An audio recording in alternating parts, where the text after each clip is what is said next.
विद्या संजय मुगळे. मी आता 7वीत शिकते. आमच्या शाळेचे नाव जिल्हा परिषद प्राशाला मुळज. माझे नाव राधिका गणेश चव्हाण. आम्ही महाराष्ट्रातील मराठवाड्यासारख्या ग्रामीण भागातील विद्यार्थी आहोत. आमच्या भागामध्ये वीज नसणे, वीज कमी प्रमाणात येणे ही खूप मोठी समस्या आहे. शेतकऱ्यांना, वृद्ध माणसांना, छोट्या मुलांना, आजारी माणसांना याचा त्रास होतो. यावर उपाय म्हणून आम्ही अटल लॅबच्या माध्यमातून शिकलेल्या गोष्टींचा वापर करून आम्ही इलेक्ट्रिक ऊर्जा निर्मिती बेड बनवले आहे.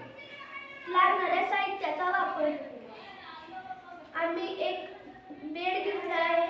त्यावर 12 पॅजो लावलेले आहेत आणि एक DC मोटर आहे, फॅन आहे आणि वायर आहे. या साहित्याचा वापर करून आम्ही बेड बनवला आहे. याचे फायदे: मच्छर चावणार नाहीत, ऊर्जा लागणार नाही, वीज कमी प्रमाणात लागणार नाही, लहान लेकरांना आजार होण्यापासून वाचवता येईल. आता हे आम्ही तुम्हाला करून दाखवणार आहे. ह्यावर जेव्हा दाब पडेल तेव्हा हे फॅन चालू होईल.